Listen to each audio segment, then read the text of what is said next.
get there.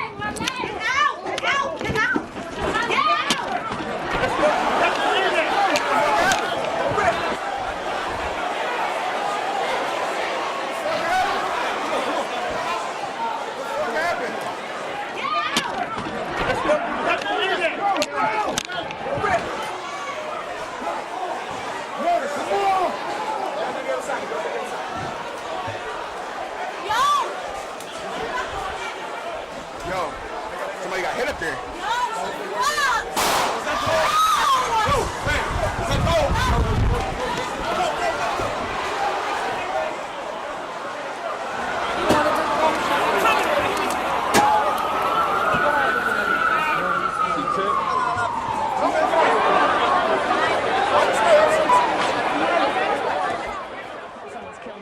During a concert for rapper T.I. 3 others were injured. Sources say one of the injured has now been charged. Breaking news, new video just released of a gunman who opened fire at a rap concert in Manhattan, killing 1 person, and cops now say wounding 2 others. 1 man right now under arrest, and police tonight trying to identify the others in this chilling and dramatic surveillance video. The NYPD said they have arrested 1 shooter, the rapper known as Troy Ave, who they say fired a gun right as the rapper known as T.I. was set to perform. The night it happened, somebody called me, right in the midst of the melee. The call I got,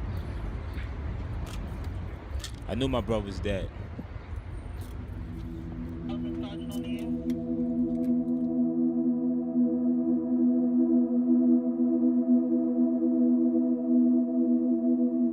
I was here in the house and I received a phone call.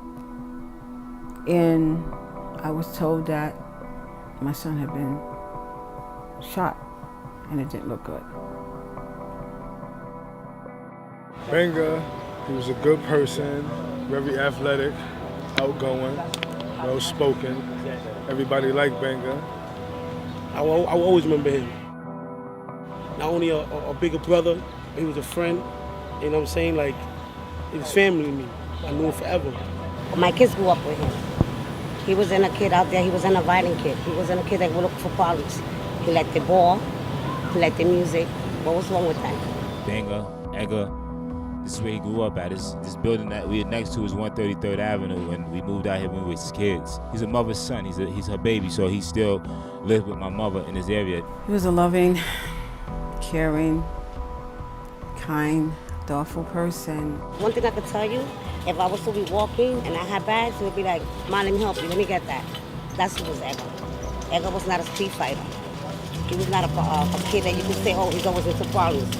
No, he wasn't like that. I taught him, you know, at a very young age, proper etiquette. I also taught him, you know, when you have an opportunity to help someone, help them. And I've always taught my children, you know, that you have to look out for one another. Remember him as a good man, not no foul individual. You know, I know he had people back. He was very protective, very adamant about that. He helped, you know, anyone that, you know, was allowed to come into his, that God allowed to come into his life. He could know you for a week, you know, a day. He was very protective. I believe that was his calling, to protect.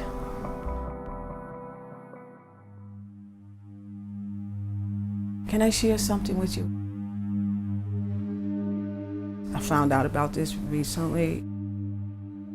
He helped a young lady that was being beat up by her boyfriend, actually at the Brooklyn Bridge. And he got into it, he got out the car, where he got out to assist this young lady. And the person, the boyfriend, literally tried to throw him over the bridge, but he fought for his life. But he would never tell me, you know, all these things. But, you know, since he passed, I've heard so much, you know, that he's done for many, many people. But that's the type of guy he was.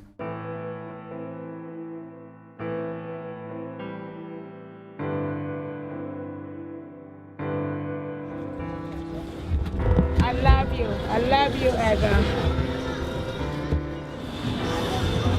everybody to say, Edgar. His life is passing. It's not in vain. Live on, Edgar. Live on, Edgar.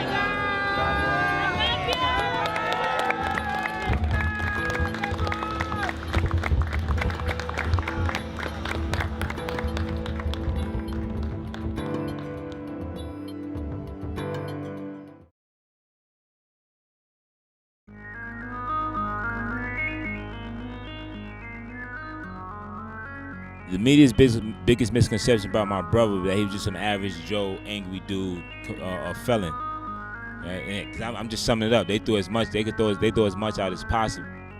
What troubles me most is the misinformation that's being sent out. NYPD knows Troy didn't shoot himself. They know Troy didn't shoot his bodyguard. That man died a hero. And to imply anything that Troy actually would hurt his lifelong friend is absolutely insane and irresponsible. People that were there, maybe they want to talk, maybe they don't want to talk, but there's so many theories going on that I just had to pull out, man. It's depressing. I mean, it's human nature, but we feed on the car wreck. We feed on the car accident. We feed on the catastrophe. And I'm a little disappointed in how everybody jumped in and had 2 cents to say about it without really knowing what the truth is, man. There was articles up about him before we even identified him. So there's a lot of things that really, mess with us in regards to just being able to get through that first night of seeing our brother and knowing that he was dead. They painted my child as being some gangster on the street. They portrayed him as being this kid that's, a hooligan on the street. Basically, thugs that basically celebrate the violence they've lived all their lives. And unfortunately, that violence oftentimes manifests itself during their performances. And that's exactly what happened last evening. The lifestyles that they led, the lifestyles they came out of, oftentimes follows them into the entertainment world and the success they have. The first thing they put out was that Troy Ave shot my brother. It's the first thing they put out, and he shot himself, and where'd you get that from? Oh, I think media went too crazy. They didn't wait for the facts at all. They just wanted a story. They portrayed it as if I said that Troy Ave came in there shooting, which I never said, ever. He was beefing with Mano. I saw Mano at the hospital. They love the culture, but hate the people, but they use bad opportunities to blow it up and say this is what's wrong with the culture. Don't have nothing to do with the culture. This not nothing new. Them always want to blame hip-hop when certain people are from the culture and they have certain issues and things get out of hand. That's just what it is. So personally. Unfortunately though, it's bad news sells. That's what sells headlines. That's what gets the clicks online. That's what gets the ratings up on the nightly news. This is his job, right? He has to show reasons why NYPD treats us why they do. That's his. He has to support his team, right? You got to create us as these violent people in order for it to look good when they do things to us. You got to understand that. So it's just not about him. It's just using him in this scenario to continue to push the narrative that we all need to be in jail. We all need to be locked up. There's too much violence in the black community.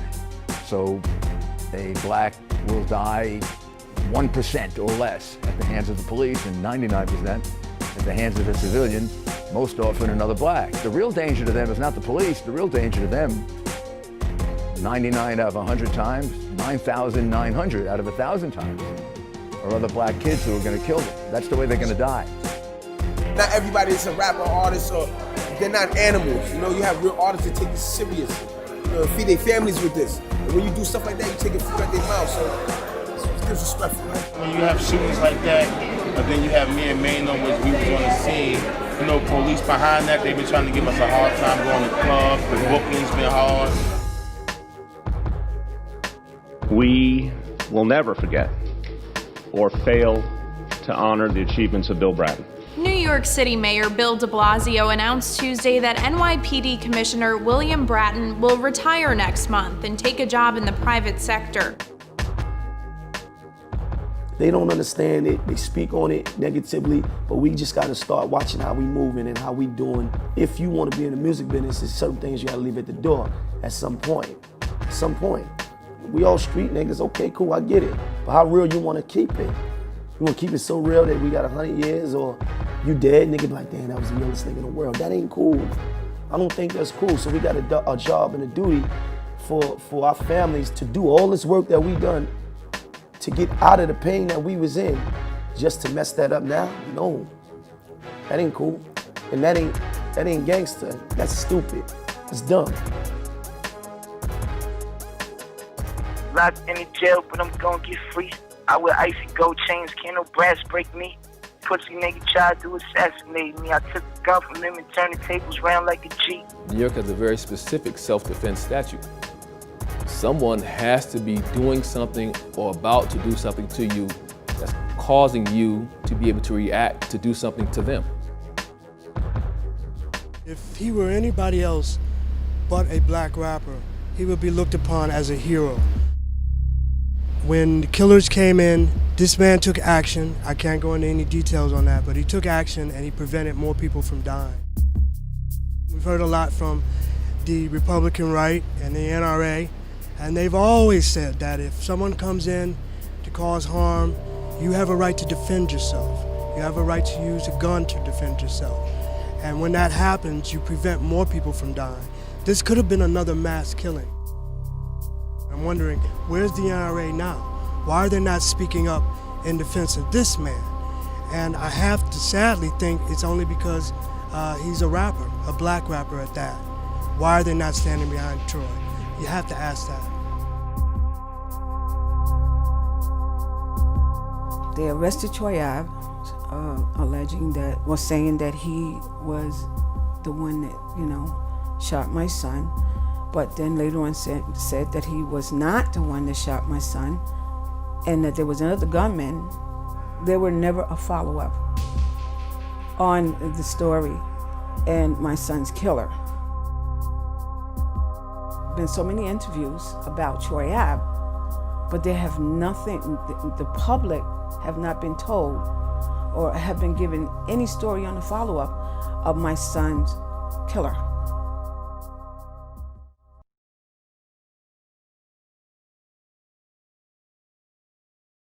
One person was killed last night during a concert for rapper T.I. 3 others were injured. I think I had a party for probably like 3 days in a row. My birthday was good, like really, really good. Pool party, dinners, and then the concert. The vibe was cool. When I got there, it was normal. I mean, it just started getting like a little bit too crowded, but other than that, it was normal, like it was fun. Everybody was chilling, like drinks was just starting to come out. The room was filling up. So we were just about to like have a drink, and that's when like we heard like a fight. And then right after that, it was like a shot. Well, shots.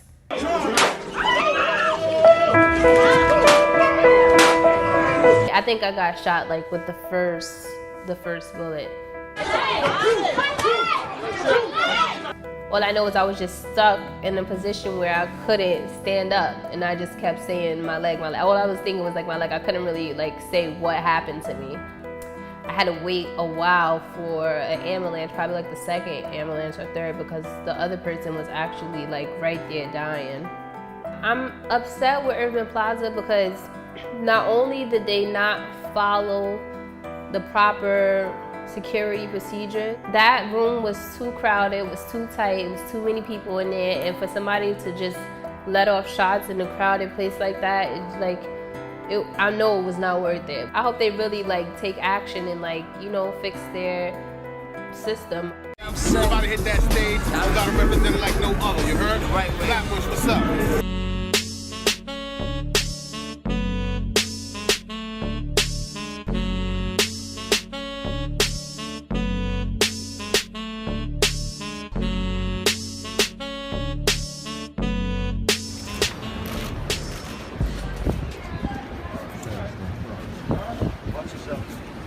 Hold on, Rodney. Oh, you can't touch this. No, you can't.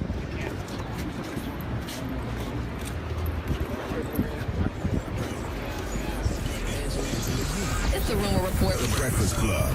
Well, Welcome home to Troy Ave. He was let out of jail on a $500,000 bond. His mom actually put up her house in order for him to be able to come home. Now, he is charged with attempted murder, weapons possession, and other things for the incident that happened at the T.I. concert at Irving Plaza. Right now, he has to wear an ankle bracelet, and he cannot leave the city. He also has to stay away from all concert halls, bars, arenas, and performance venues. Today, we're here to announce the filing of a lawsuit in the Supreme Court of the state of New York, Kings County, alleging that this place let someone into the facility with a gun without checking them, and but for their actions, Troy would never have been shot. And none of the incident that took place that night would have happened. He is the victim here. He did not bring a gun into this place, and we are seeking redress for the negligence. The security here did not pat down anyone who came in the back door. That's the problem here.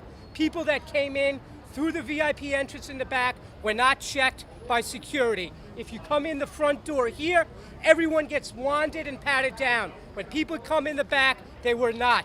That's how the gun was brought into this facility. He is charged right now on the advice of counsel because of the charges. He cannot make any statements relating to the facts. I'm going through a lot, and I just want to get my life back. That's it. Thank you. Thank you.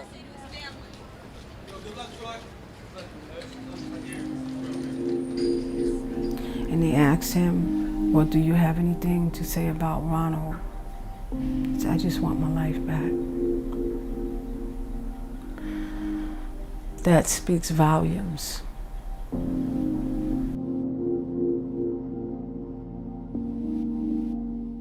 R.I.P. my real nigga B.A.N.G. Couldn't make your funeral, but I heard that you was fleet. Flying through the sky, know the luggage Louis V. When you get to heaven's door, save your boy a spare key. You in a better place, but I'm sad and enraged. Trying not to let tears fall on the page. It's been a few days and the nigga still hurting. If you was here, you would say, I hope you're still working. Can't explain the pain with a whole dictionary. There's nothing to explain. You niggas fictionary. Find out what's up when the shit goes down and you fighting for your life, not a homeboy around. Fuck them if they froze. I'm fucking with the Lord. You never let me down, never ran out the door. The fake help you appreciate the real more. It's opened up my eyes to shit I never would have saw. I'm OD stressed, but I'm OD blessed. And the khakis and Obamas in the bed getting rest. Using this time to get ready for the grind. Just like the saying, when I rise, I'ma shine, I'm innocent. It ain't the end of Troy Ave, not at all. This is just the beginning. I'm innocent. Unless he charging me with being real from the very beginning. I'm innocent. That's a fact, though. Can't finish the rest, though.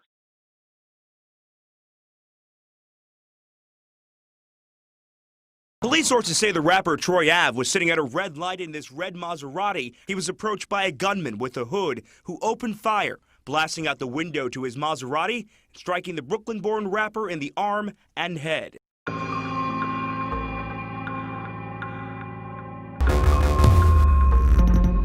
Troy Ave was released from the hospital late Monday night following the Christmas Day shooting, which left him with multiple gunshot wounds, including one to the head.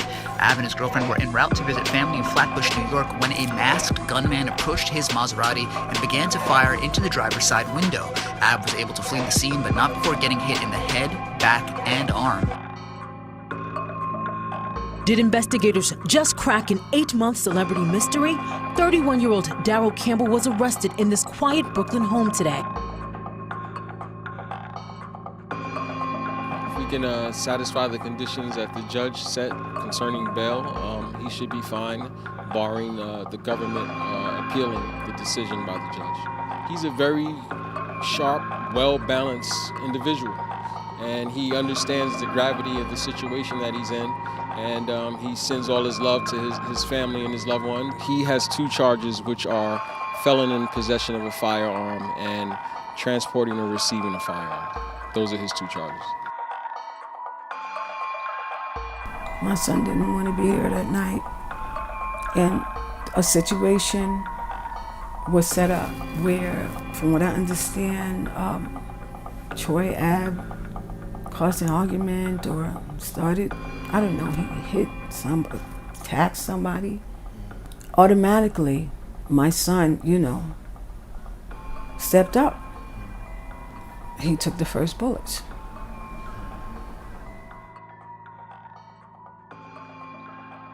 How did I get where I am today? From being me. I speak my mind, I like to tell the truth, and I think through truths, people start to pay attention because truths might ruffle feathers at times.